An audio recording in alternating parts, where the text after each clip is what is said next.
موضوع الدرس في إثبات المعاد والرد على الكفار والمكذبين سورة الأنبياء تفسير ابن كثير. الحمد لله رب العالمين والصلاة والسلام على أشرف الأنبياء وسيد المرسلين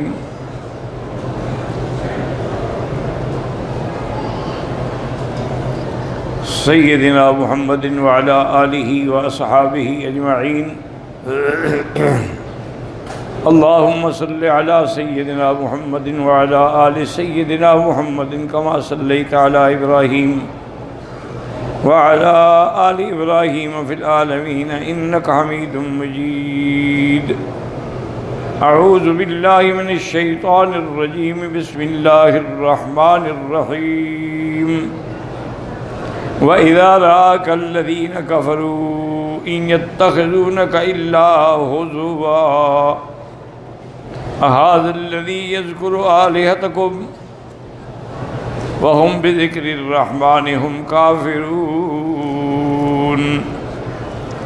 خُلِقَ الْإِنسَانُ مِنْ أَجَلٍ سَأُرِيكُمْ آيَاتِي فَلَا تَسْتَعْجِلُونَ. قال المؤلف والمفسر رحمه الله تعالى أدام النفع بعلومه وعلومكم في الدارين آمين إلى أن قال يقول تعالى لنبيه صلوات الله وسلامه عليه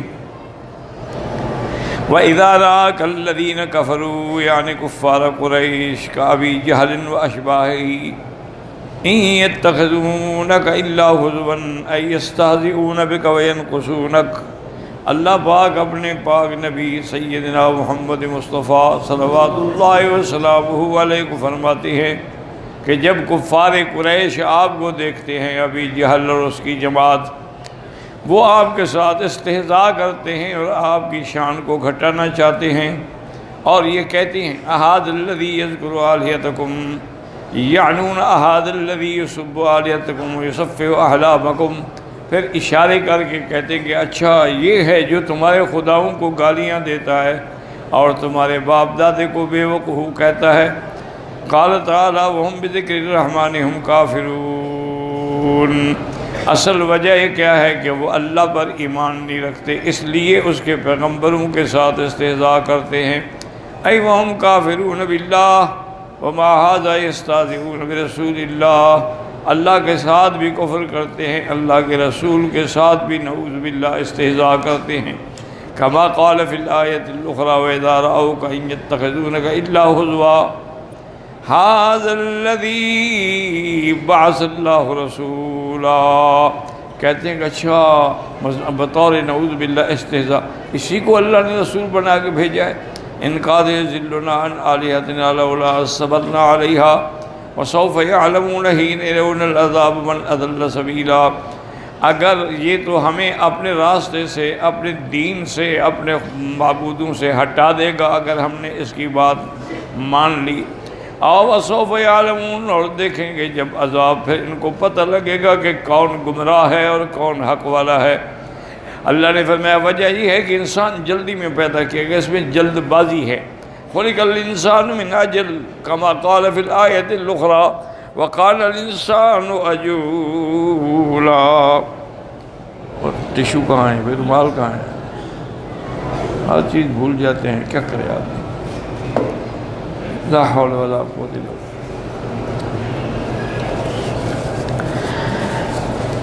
وَقَانَ الْإِنسَانُ عَجُولًا، یعنی اپنے معاملات میں جلد بازی چاہتا ہے. قال مجاہد خلق اللہ آدم بعد کل شیء من آخر النہار من یوم خلق الخلائق. اللہ تعالیٰ نے اس تمام مخلوقات کے پیدا کرنے کے بعد سب سے آخر میں حضرت آدم علیہ السلام کو پیدا فرمایا دن کے آخری حصے میں. فلما احیا الروح عینیہ ولسانہ وراسہ ولم یبلغ اسفلہ. اب جب روح ان کی آنکھوں میں آ گیا، اوپر والے حصے میں آ گیا لیکن نیچے روح ابھی نہیں پہنچا تھا. قال یا رب استعجل بخلقی قبل غروب الشمس. کہ یا اللہ مجھے میری تخلیق کو مکمل کر دیں سورج ڈوبنے سے پہلے پہلے.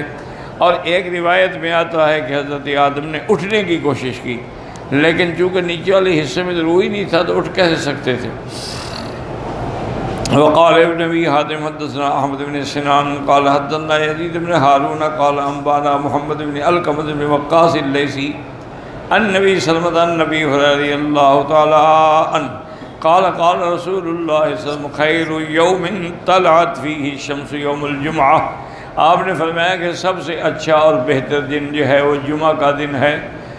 اس لیے علماء فرماتے ہیں کہ سال میں اچھا دن جو ہے وہ عرفات کا دن ہے، اور ہر ہفتے میں اچھا دن جو ہے وہ جمعہ کا دن ہے، اور مہینوں میں پہلے دن جو ہیں دن کے اعتبار سے 10 دن ذی الحجہ کے افضل ہیں، اور راتوں کے اعتبار سے رمضان کی 10 راتیں آخر والی افضل ہیں۔ آپ نے فرمایا کہ جمعہ کی فضیلت یہ ہے کہ فیہ خلق آدم، اللہ نے آدم کو جمعہ میں پیدا کیا، وفیہ ادخل الجنہ، اللہ نے جمعہ میں ان کو جنت میں داخل کیا، وفیہ اہبط منہا، اور جمعہ کے دن ہی ان کو اتارا، وفیہ تقوم الساعہ، جمعہ کے دن ہی قیامت قائم ہوگی، وفیہ ساعۃ لا یوافق عبد المؤمن یصلی، اگر اس کے اندر ایک ایسی گھڑی ہے، اگر وہ گھڑی کسی بندے مومن کو آ گئی دعا مانگتے ہوئے، وقبض اصابعہ یقللھا وسأل اللہ خیرا الا اعطاہ ایاہ، یعنی تھوڑا سا مانگے گا تو وہی چیز اللہ اس کو عطا فرما دیں گے، کیونکہ اس کی وجہ یہ ہے کہ اللہ کی رحمت جو ہے نا، یاد رکھیں، بڑی وسیع ہے۔ اس لیے بزرگوں نے لکھا ہے کہ اگر تم گناہ نہیں چھوڑ سکتے ہو تو کم از کم توبہ بھی نہ چھوڑو۔ پہلی بات تو یہ ہے کہ گناہ چھوڑ دو، اگر گناہ نہیں چھوڑ سکتے توبہ تو نہ چھوڑو، توبہ کرتے رہو، اسی کی برکت سے گناہ چھوٹیں گے۔ اور ایک اللہ کے ولی کے پاس ایک بندہ گیا، اس نے کہا کہ حضرت میرے اتنے گناہ ہیں کہ دنیا میں جتنے بھی گناہوں کے کام ہیں نا وہ انہیں سب کر لیے، کوئی ایسا گناہ نہیں جو میں نے نہ کیا ہو۔ اب میں توبہ تو کرتا ہوں لیکن تسلی نہیں ہوتی کہ کیا میرے اتنے گناہوں کو اللہ معاف کر دیں گے۔ تو حضرت نے فرمایا کہ میرا بھائی دیکھو، وہ کراچی کا آدمی تھا، فرمایا کراچی کے ساتھ سمندر ہے؟ انہوں نے کہا جی ہاں۔ انہوں نے کہا کراچی کی ساری گندگی اور گندے نالے اور گندا پانی اور سارا اس سمندر میں گرتا ہے، اس کی ایک موج آتی ہے تو سب کو بہا کے لے جاتی ہے، وہ پاک ہو جاتا ہے۔ تو تمہارے گناہ کتنے ہو جائیں، اللہ کی رحمت کی ایک موج آئے گی جو سب کے سب معاف ہو جائیں۔ بات یہ ہے کہ اسی لیے حضرت تھانوی اپنے متعلقین کو فرماتے تھے کہ چلتے پھرتے یہ نعرہ لگایا کرو کہ یا حلیم یا کریم یا واسع المغفرہ، تو اللہ تو واسع المغفرہ ہے، اور اگر اللہ تبارک و تعالی سارے بندوں کے گناہ معاف کر دیں تو اس کی رحمت میں کیا کمی آئے گی۔ تو اس لیے ہمیشہ کوشش کیا کریں۔ اور جمعہ کے دن میں ایک ایسی گھڑی ہے، اب وہ کب ہے اللہ نے چھپا لی۔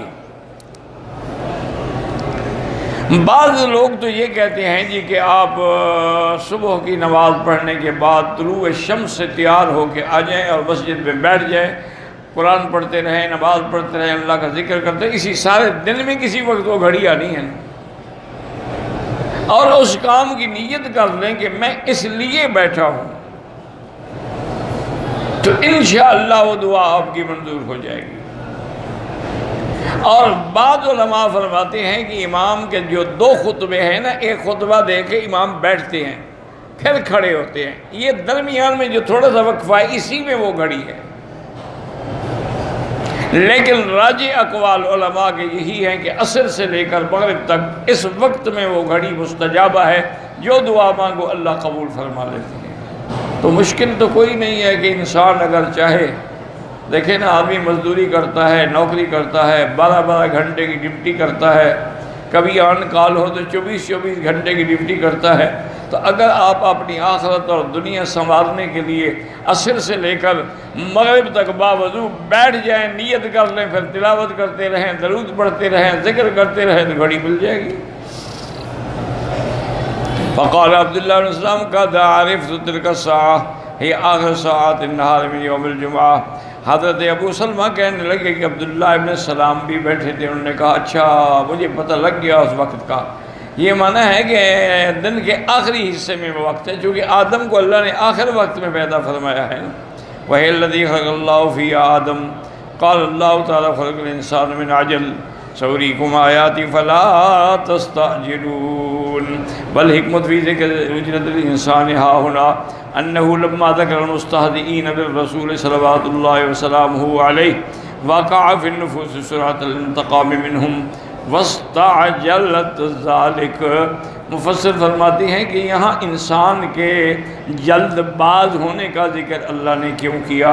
کیونکہ اس سے پہلے اللہ نے ذکر کیا ہے کافر استہزاء کرتے ہیں میرے مدنی پاک سے، تو دل میں خیال آتا ہے نا کہ ایسے بدبخت جو کافر بھی ہیں اور اللہ کے نبی کے دشمن بھی ہیں، ہم ان سے انتقام جلدی لیں۔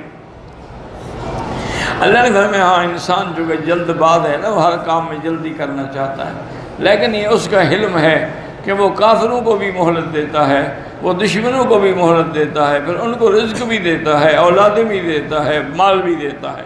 فرمایا خلق الانسان من اجل انه تعالی یملی للظالم حتی اذا اخذه لم یفلته۔ اللہ پاک مہلت دیتے ہیں لیکن جب ظالم کو پکڑیں گے تو پھر اس کو بھاگنے کا موقع نہیں ملے گا۔ اجل ثم یعجل، اللہ پہلے مہلت دیتے ہیں پھر پکڑیں گے تو جلدی سے پکڑ لیں گے۔ وینظر ثم لا یؤخر، مہلت دیتے ہیں لیکن پھر اس کو چھوڑ نہیں دیتے۔ وَلِهَذَا قَالَ تَعَالَىٰ سَأُرِيكُمْ آيَاتِي نِقَمِي وَحِكَمِي وَإِقْتِدَارِي عَلَىٰ مَنْ عَصَانِي۔ اللہ نے فرمایا میں تمہیں دکھاؤں گا کہ میرا پکڑ کیسی ہے، میرا اقتدار کیسی ہے، نافرمانوں کو میں کیسے عذاب دیتا ہوں۔ فَلَا تَسْتَعْجِلُونَ، جلدی نہ کرو، جلد بازی نہ کرو، ہر چیز کا ایک وقت مقرر ہے۔ وَيَقُولُونَ مَتَىٰ هَٰذَا الْوَعْدُ إِن كُنتُمْ صَادِقِينَ لَوْ يَعْلَمُ الَّذِينَ كَفَرُوا حِينَ لَا يَكُفُّونَ عَنْ وُجُوهِهِمُ النَّارَ وَلَا عَنْ ظُهُورِهِمْ وَلَا هُمْ يُنصَرُونَ بَلْ تَأْتِيهِمْ بَغْتَةً فَتَبْهَتْهُمْ فَلَا يَسْتَطِيعُونَ رَدَّهَا وَلَا هُمْ يُنظَرُونَ يُخْبِرُ تَعَالَىٰ عَنِ الْمُشْرِكِينَ أَنَّهُمْ يَسْتَعْجِلُونَ أَيْضًا بِوُقُوعِ الْعَذَابِ بِهِمْ تَكْذِيبًا وَجُحُودًا وَكُفْرًا وَعِنَادًا وَاسْتِبْعَادًا۔ اب اللہ فرماتے ہیں کہ دیکھو کافر یہ بدبخت جو ہیں یہ جلدی کرتے ہیں عذاب کی کہ کب عذاب آئے گا، جی کہاں ہے وہ عذاب، لے آؤ۔ اس لیے کہ یہ چونکہ تکذیب ہے، یہ منکر ہیں، معاند ہیں، مستکبر ہیں، ان کو پتہ ہے کہ یہ رسول نہیں، اگر یقین ہو تو کون مانگ سکتا ہے۔ وَيَقُولُونَ مَتَىٰ هَٰذَا الْوَعْدُ إِن كُنتُمْ صَادِقِينَ، کہتے ہیں اللہ کے پیغمبر وہ کب ہے وعدہ عذاب کا، کب آئے گی پکڑ؟ قال اللہ تعالی لو یعلم الذین کفروا حین لا یکفون عن وجوہہم النار ولا عن ظہورہم اے لو تیقنوا انہا واقعۃ بہم لا محالۃ ما استعجلوا۔ اللہ نے فرمایا اگر ان بدبختوں کو میرے فرمان پہ ایمان ہوتا، یقین ہوتا تو کبھی عذاب مانگنے میں جلدی نہ کرتے۔ وَلَوْ يَعْلَمُونَ حِينَ يَغْشَاهُمُ الْعَذَابُ مِنْ فَوْقِهِمْ وَمِنْ تَحْتِ أَرْجُلِهِمْ، اور یہ جانتے کہ وہ وقت آئے گا جب ان کو اوپر سے اور نیچے سے عذاب ڈھانپ لے گا۔ لَهُم مِّن فَوْقِهِمْ ظُلَلٌ مِّنَ النَّارِ وَمِن تَحْتِهِمْ ظُلَلٌ، ان کے اوپر بھی آگ کے بادل ہوں گے، ان کے نیچے بھی آگ کے بادل ہوں گے۔ لَهُم مِّن جَهَنَّمَ مِهَادٌ مِّن فَوْقِهِمْ غَوَاشٍ وَقَالَ فِي هَٰذَا حِينَ لَا يَكُفُّونَ عَنْ وُجُوهِهِمُ النَّارَ وَلَا عَنْ ظُهُورِهِمْ، اور جب اس عذاب میں ہم ان کو پکڑیں گے نہ یہ اپنے چہرے کو بچا سکیں گے اور نہ اپنی پشت کو بچا سکیں گے۔ اللہ نے فرمایا سرابیلہم من قطران، ان کے کپڑے جو ہیں وہ بھی گندھک کے ہوں گے، ادھر جہنم کی آگ اور ادھر گندھک۔ وَتَغْشَىٰ وُجُوهَهُمُ النَّارُ فَالْعَذَابُ مُحِيطٌ بِهِم مِّن جَمِيعِ جِهَاتِهِمْ، ہر طرف سے عذاب ان کو اپنی لپٹ میں لے لیں گے۔ وَلَا هُمْ يُنصَرُونَ إِلَّا نَاصِرٌ، کوئی ان کا مدد کرنے والا بھی نہیں ہوگا قیامت میں۔ جیسے اللہ فرماتے ہیں وَمَا لَهُم مِّنَ اللَّهِ مِن وَاقٍ، اللہ کے سوا ان کو کوئی بچانے والا نہیں۔ فرمایا اور وہ عذاب جب آئے گا بلتاتہم بغتتاً، فوراً آئے گا، ایتاتہم النار فجاتاً فتبہتہم ایتاتن تذعرہم، پھر حیران ہو جائیں گے۔ فَيَسْتَسْلِمُونَهَا حَيْ نَذْرُ مَا يَصْنَعُونَ، لیکن جب اللہ کے عذاب کی پکڑ آئے گی تو یہ فوراً پھر اپنے آپ کو پیش کریں گے، حیران کیا کریں۔ فَلَا يَسْتَطِيعُونَ رَدَّ عَلَيْهِمْ حِيلَةٌ فِي ذَلِكَ، اب اس عذاب کو ٹالنے کا ان کے پاس کوئی طریقہ نہیں۔ وَلَا هُمْ يُنظِرُونَ أَيْ لَا يُؤَخِّرُ ذَلِكَ سَاعَةً وَاحِدَةً بَلْ قَدِ اسْتُهْزِئَ بِرُسُلٍ مِّن قَبْلِكَ فَحَاقَ بِالَّذِينَ فحاق بالذین سخروا منهم ما كانوا به يستهزئون قل من يقرأكم بالليل والنهار من الرحمن بل هم عن ذكر ربهم معرضون أم لهم آلهة تمنعهم من دوننا لا يستطيعون نصر أنفسهم ولا هم منا يصحبون يقول تعالى مصليا لرسوله صلى الله عليه وسلم أما أذاه به المشركون من الاستهزاء والتكذيب. اب اللہ اپنے پاک نبی اپنے حبیب عربی سیدنا محمد مصطفیٰ صلی اللہ علیہ وسلم کی تسلی فرماتی ہیں، چونکہ آپ کو تکلیف تو ہوتی تھی جب کافر انکار کرتے تھے کہ میرے محبوب آپ غم نہ کیا کریں، آپ سے پہلے جو پیغمبر گزرے ہیں ان کے ساتھ بھی اسی طرح استہزاء ہوتا تھا. پھر ان پر اللہ کا عذاب آیا، سب جو استہزاء کرتے تھے، یعنی من العذاب الذی کانوا یستبعدون، سمجھتے تھے کہ عذاب کب آئے گا، لیکن آ گیا. وَلَقَدْ كُذِّبَتْ رُسُلٌ مِّن قَبْلِكَ فَصَبَرُوا عَلَىٰ مَا كُذِّبُوا وَأُوذُوا حَتَّىٰ أَتَاهُمْ نَصْرُنَا وَلَا مُبَدِّلَ لِكَلِمَاتِ اللَّهِ. اللہ نے فرمایا میرے محبوب آپ سے پہلے کتنے پیغمبر گزرے جن کی تکذیب کی گئی لیکن انہوں نے صبر کیا. یاد رکھو صبر کا لفظ جو ہے نا اس کے 3 معنی ہیں، یاد رکھ لیں. اصل میں صبر کہتی ہے منع، اپنے آپ کو روکنا، یہ صبر ہے. صبر 3 موقع پہ ہوتا ہے. ایک تو اگر کوئی صدمہ آئے، مصیبت آئے، موت آئے، کوئی چیز آئے، اس وقت آدمی صبر کرے اور اللہ کی طرف رجوع کرے، یہ صبر ہے، جس کو اللہ نے قرآن میں بھی فرما دیا ہے کہ الذین اذا اصابتہم مصیبت، وہ لوگ جن کو مصیبت آئے اور کہیں انا للہ و انا الیہ راجعون، یہی لوگ ہیں جن پہ اللہ کی رحمت ہے و ہدایت. ایک تو صبر یہ ہے. اور ایک صبر ہوتا ہے عن المعاصی، گناہوں سے بچنا، یہ بھی صبر ہے کہ امرأت العزیز باوجود ملکہ ہونے کے میک اپ سنگار سارے انتظام کر کے حضرت یوسف کو خود پکڑنا چاہتی ہے، لیکن صبر ہے. قال معاذ اللہ، خبردار مجھے اللہ کی پناہ، میں گناہ کروں. کیا کہہ رہی ہو؟ یہ صبر ہے کہ عورت خود دعوت دے رہی ہے، خود بلا رہی ہے، خود کشش پیدا کر رہی ہے، نہیں یہ حرام ہے، میں نہیں کر سکتا. اور دوسری 2 قسم ہو گئی، ایک مصیبت کے وقت، ایک گناہوں سے بچے. اور تیسری وقت کیا ہے؟ الصبر علی الطاعت، کہ اللہ کی طاعت پہ جمع رہے، کہ نماز پڑھتا ہے 2 رکعت پڑھتا ہی رہے، تہجد پڑھتا ہے پڑھتا ہی رہے، اس کو چھوڑے نہیں، یہ بھی صبر ہے. تو اس لیے اللہ نے فرمایا کہ میرے محبوب جو پہلے پیغمبر گزرے ہیں ان کے ساتھ بھی استہزاء ہوا، لیکن انہوں نے صبر کیا، آپ بھی صبر کریں. وَاصْبِرْ كَمَا صَبَرَ أُولُو الْعَزْمِ مِنَ الرُّسُلِ، آپ بھی صبر کریں. اور اللہ کے پیغمبر جو ہیں ان کی تکذیب کی گئی، ایذا دیا گیا. حَتَّىٰ أَتَاهُمْ نَصْرُنَا، پھر ہماری مدد آ گئی. وَلَا مُبَدِّلَ لِكَلِمَاتِ اللَّهِ، اللہ کے فیصلوں کو کوئی بدل نہیں سکتا. وَلَقَدْ جَاءَكَ مِن نَبَإِ الْمُرْسَلِينَ، آپ کے پاس پیغمبروں کے احوال آئے ہیں. ثُمَّ ذَكَرَ نِعْمَتَهُ عَلَىٰ عَبِيدِهِ فِي حِفْظِهِ لَهُمْ بِاللَّيْلِ وَالنَّهَارِ وَقَلَاءَتِهِ وَحَرَاسَتِهِ لَهُمْ بِعَيْنِهِ الَّتِي لَا تَنَامُ. اب اللہ بتاتے ہیں اپنے بندوں کو کس طرح اپنی حفاظت میں رکھتے ہیں، رات میں دن میں، اور اللہ ان کی حفاظت کرتے ہیں. اور وہ ذات ایسی ہے جس کے لیے کبھی نیند بھی نہیں ہے. قُلْ مَن يَكْلَؤُكُمْ بِاللَّيْلِ وَالنَّهَارِ مِنَ الرَّحْمَٰنِ، کون ہے جو دن رات میں تمہاری حفاظت کرتا ہے اللہ کے سوا؟ جاریۃ لم تلبس المرققا ولم تذق من البقول الفستقا، اے لم تذق بدل البقول الفستق.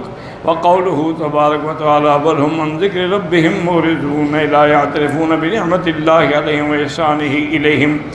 لیکن یہ لوگ جو ہیں اللہ کی نعمتوں کو، اللہ کے احسان کو بھول جاتے ہیں. بل یعرضون عن آیاتہ وآلائہ. ثم قال ام لهم آلہۃ تمنعهم من دوننا، کیا ان کے پاس اور خدا ہیں جو ان کو بچا لیں گے؟ استفہام و انکار و تقریر و توبیخ، ای الہم آلہۃ تمنعهم وتقلاهم غیرنا. لیس الامر کما توہموا لا ولا کما زعموا، جیسا ان کا گمان ہے ہرگز نہیں کوئی ان کو اللہ کے عذاب سے نہیں بچا سکتا.